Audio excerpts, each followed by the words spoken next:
Assalamualaikum warahmatullahi wabarakatuh.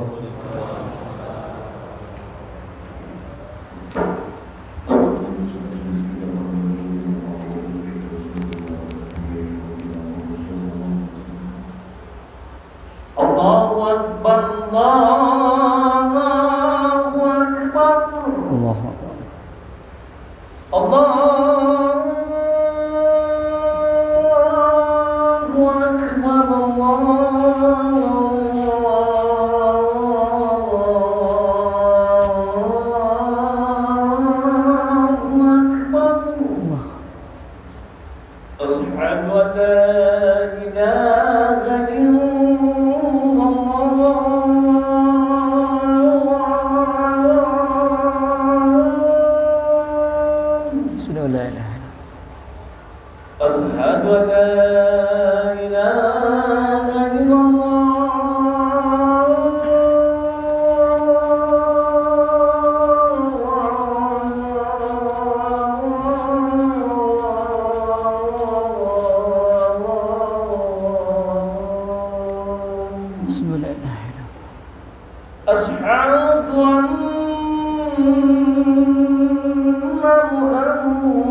Alhamdulillahi alladhi wa kafa walladhi arsala rasulahu bil huda wa dinil haqq liyudhhirahu 'ala ad-din kullihi wa kafa billahi shahida. Ashhadu an la ilaha illallah wahdahu la sharika lah wa ashhadu anna Muhammadan 'abduhu wa rasuluhu la nabiyya wa la rasula ba'dahu. قال الله تعالى في الكتاب الكريم أعوذ بالله من الشيطان الرجيم بسم الله الرحمن الرحيم يا أيها الذين آمنوا اتقوا الله حق تقاته ولا تموتن إلا وأنتم مسلمون يا أيها الناس اتقوا ربكم الذي خلقكم من نفس واحدة وخلق منها زوجها وبث منهما رجالا كثيرا ونساء واتقوا الله الذي تساءلون به والأرحام إن الله كان عليكم رقيبا. Hadirin sidang Jumat yang berbahagia, marilah senantiasa kita memanjatkan puji syukur kehadirat Allah Subhanahu wa taala, di mana Allah masih memberikan kepada kita kesempatan demi kesempatan untuk selalu memperbaiki kualitas keimanan kita, memperbaiki kualitas ketakwaan kita di sisi Allah Subhanahu wa ta'ala. Maka selayaknya lah seorang hamba yang beriman, hamba yang bertakwa, hamba yang mengucapkan janji dengan kalimat tauhid, la ilaha illallah Muhammadur Rasulullah, untuk selalu bersyukur kepada Allah dengan jalan mentaati perintah-perintah Allah dan menjauhi segala larangannya. Hadirin sidang Jumat yang dimuliakan oleh Allah Subhanahu wa ta'ala, salawat dan salam marilah kita limpahkan kepada habibina wa syafi'ina wa maulana Muhammad Rasulullah sallallahu alaihi wasallam. Allah Subhanahu wa ta'ala mengatakan dalam surah Al-Ankabut, A'udzu billahi minasyaitonir rajim.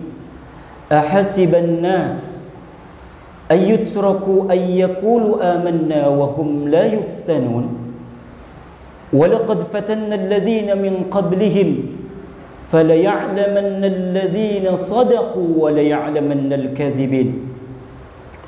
Allah Subhanahu wa ta'ala mengatakan ahasiban nas, apakah kamu itu mengira, kata Allah Subhanahu wa ta'ala, ayyatraku ayyaqulu amanna wa hum la yuftanun, kamu dibiarkan mengatakan amanna, bahwa kami beriman kepada Allah Subhanahu wa ta'ala, wa hum la yuftanun, padahal kita belum pernah diuji oleh Allah Subhanahu wa ta'ala.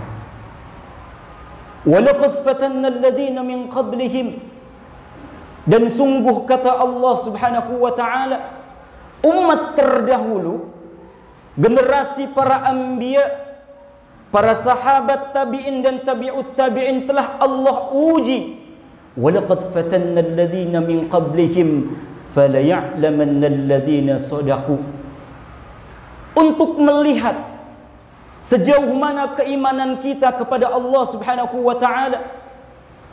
Apakah kita itu benar-benar beriman kepada Allah, jujur kepada Allah, wa la ya'lamannal kadzibin, apakah kita itu dusta belaka kepada Allah? Apakah keimanan itu hanya dengan lisan, amanna kami beriman? Tidak. Al-imanu tasdiqu bil qalb. Iman itu membenarkan dengan hati. Wal iqrar bil lisan. Setelah membenarkan dengan hati, yakin bahwa Islam itu benar, bahwa Allah adalah Tuhan kami, bahwa Muhammad Rasulullah itu adalah khatamul anbiya, nabi terakhir nabi kami, maka harus diucapkan dengan lisan. Wal iqrar bil lisan wa amalu bil jawarih. Bukan hanya yakin, bukan hanya ucapan belaka, akan tetapi ada action, ada gerakan, ada perjuangan di situ yang harus kita lakukan untuk mentaati syariat Allah, menjauhi kemaksiatan-kemaksiatan yang Allah Subhanahu wa ta'ala larang. Kita lihat bagaimana perjuangan para anbiya, para sahabat Nabi sallallahu alaihi wasallam sebagai generasi terbaik. Khairukum qarni thumma alladhina yalunahum thumma alladhina yalunahum. Perjuangan ketika mengucapkan kalimat syahadat, bukan hanya nyawa, harta pun mereka perjuangkan.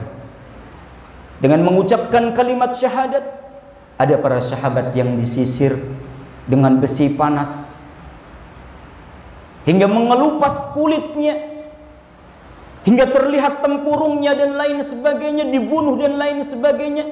Itulah perjuangan para sahabat ketika mereka beriman kepada Allah, ketika mereka taat kepada Allah Subhanahu wa ta'ala. Ada ujian di situ yang harus kita lakukan. Maka hadirin sidang Jumat yang dimuliakan oleh Allah Subhanahu wa ta'ala, setidaknya ada 3 ujian yang akan ditimpahkan oleh Allah kepada seorang muslim ketika mengucapkan kalimat syahadah, an la ilaha illallah wa anna Muhammadur Rasulullah. Ujian yang pertama adalah ujian itu berbentuk perintah, sebagaimana Allah ujikan kepada Nabi Ibrahim alaihissalam, Nabi yang mulia, Khalilul Anbiya, seorang Nabi yang menginginkan memiliki keturunan, lama tidak memiliki keturunan, akan tetapi Allah subhanahu wa ta'ala berikan keturunan ketika sang istri sudah berusia 40 sekian tahun. Akan tetapi setelah memiliki keturunan, memiliki anak yang ganteng, anak yang taat kepada Allah, anak yang taat kepada orang tuanya, tapi Allah menginginkan lain. Dalam sebuah mimpinya Allah menginginkan sang Nabi Ibrahim untuk menyembelih sang anak. Ini bagian daripada sebuah ujian yang nyata. Ketika dialog sang anak dengan sang ayah, bagaimana sang anakku? Aku bermimpi tentang dirimu yang Allah perintahkan untuk disembelih. Apa jawab sang anak? Inna hadza lahuwal bala'ul mubin. Ini merupakan sebuah ujian yang nyata bagi keluarga Nabi Ibrahim alaihissalam, bagi sang anak Ismail alaihissalam. Akan tetapi sang anak karena taat kepada Allah, sami'na wa ata'na, dia mendengar dan dia taat atas perintah Allah yang Allah wasilahkan kepada sang ayah. Kalau kita tarik fenomena pada saat hari ini, bagaimana dengan sholat kita? Bagaimana dengan istri anak perempuan kita? Ketika Allah subhanahu wa ta'ala menyuruh, mewajibkan, memerintahkan kulli azwajika wa banatika wa nisa'il mu'minina ayyudnina min jalabibihin. Katakanlah kepada istri-istrimu, anak perempuan kalian, untuk menutup aurat. Hanya untuk menutup aurat, perintah Allah subhanahu wa ta'ala. Bagaimana dengan istri kita? Bagaimana dengan anak perempuan kita yang Allah uji mungkin belum menutup auratnya, atau mungkin masih menutup aurat tapi terlihat lekak-lekuk tubuhnya? Maka ini bagian daripada sebuah perintah, ujian yang Allah subhanahu wa ta'ala berikan kepada orang yang mengucapkan kalimat syahadah alla ilaha illallah wa anna muhammadar rasulullah. Konsekuensinya. Oleh karena itu, mari kita lindungi istri kita, kita lindungi diri kita, kita lindungi anak-anak kita untuk mentaati perintah-perintah Allah dan menjauhi segala larangannya. Ujian yang kedua adalah ujian itu akan berbentuk larangan. Ujian ini pernah Allah uji kepada Nabi Yusuf alaihissalam. Siapa yang tidak kenal dengan Nabi Yusuf alaihissalam? Memiliki tampan, memiliki wajah yang tampan, yang setiap wanita itu melihat pasti tergoda dan tertarik. Suatu ketika beliau bekerja di kerajaan, maka sang istri raja pun punya hasrat cinta kepada Nabi Yusuf alaihissalam. Dan suatu waktu Nabi Yusuf alaihissalam diajak untuk berzina oleh sang istri raja. Pintu zina sudah terbuka jelas, lebar, karena semua celah pintu itu sudah tertutup. Kalaupun Nabi Yusuf alaihissalam menginginkan perzinahan, pasti akan terjadi sebuah perzinahan. Tapi keimanan yang ditanamkan, yang dimiliki oleh Nabi Yusuf alaihissalam, yang tidak menggetarkan, yang tidak menggoyahkan, karena iman itu al-imanu yazidu wa yanqus. Iman itu akan bertambah dan berkurang. Yazidu bit ta'ah wa yanqusu bil ma'siyah. Iman seseorang itu akan bertambah ketika dia taat kepada Allah dan berkurang ketika dia bermaksiat kepada Allah Subhanahu wa ta'ala. Maka dengan izin Allah Subhanahu wa ta'ala, Nabi Yusuf pun terlepas dari sebuah perzinahan. Maka Nabi sallallahu alaihi wasallam mengatakan, sab'atun yudhilluhumullahu fi dhilli yawma la dhilla illa dhilluh. Kelak di padang mahsyar ada 7 golongan yang Allah Subhanahu wa ta'ala akan berikan sebuah naungan yang tidak ada naungan kecuali daripada Allah Subhanahu wa ta'ala. Di antaranya adalah da'athum ra'atun faqalat inni akhafullah. Ada perempuan, ada seorang lelaki yang mengajak berzina, mengajak berpacaran dan lain sebagainya. Akan tetapi seorang yang beriman itu mengatakan, inni akhafullah, saya takut kepada Allah Subhanahu wa ta'ala.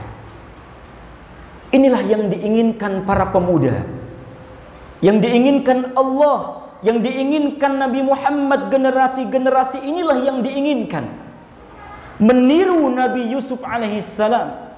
Apalagi di zaman sekarang, pintu-pintu perzinahan itu lebar terbuka, baik itu dari media cetak, elektronik.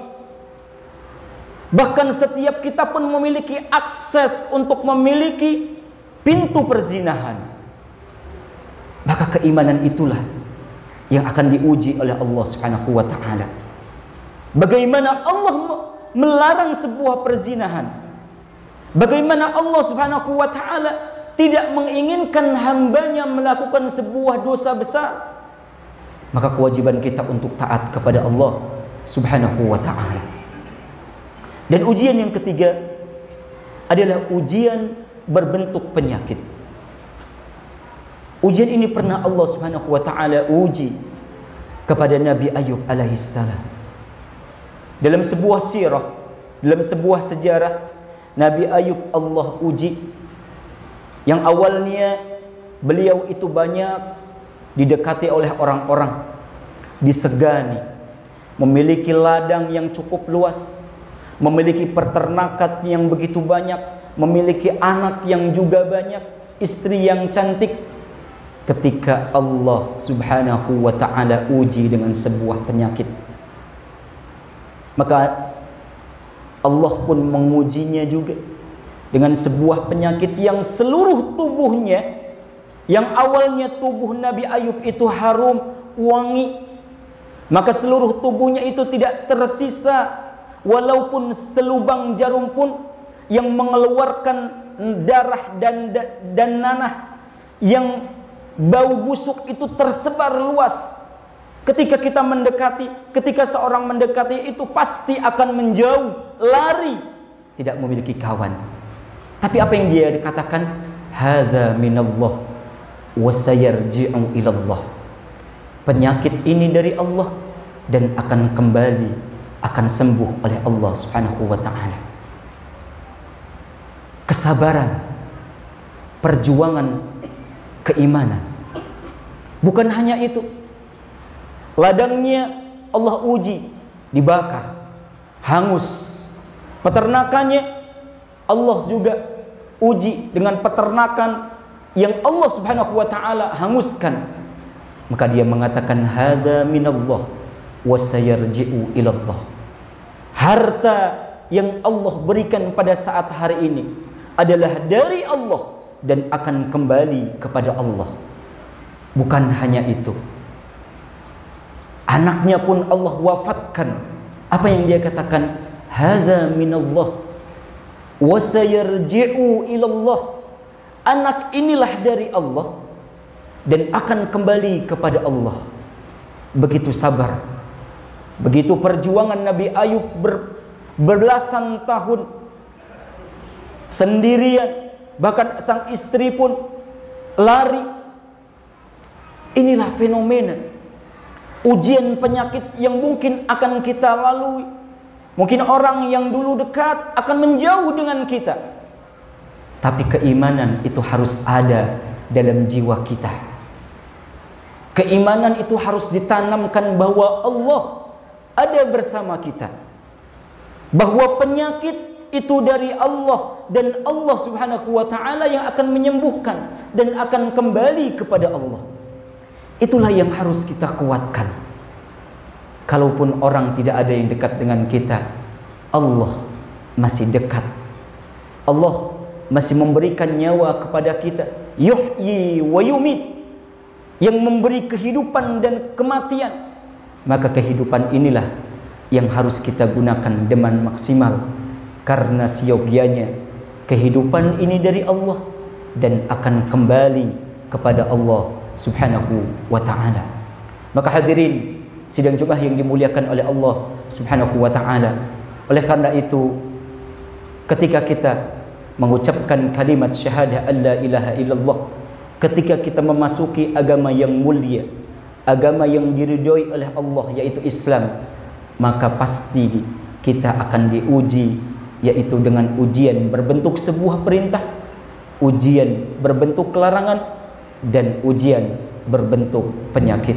Barakallahu li wa lakum fil Qur'anil azim wa nafa'ani wa iyyakum bima fihi minal ayati wa dzikril hakim wa taqabbala minni wa minkum tilawatahu innahu huwal ghafurur rahim.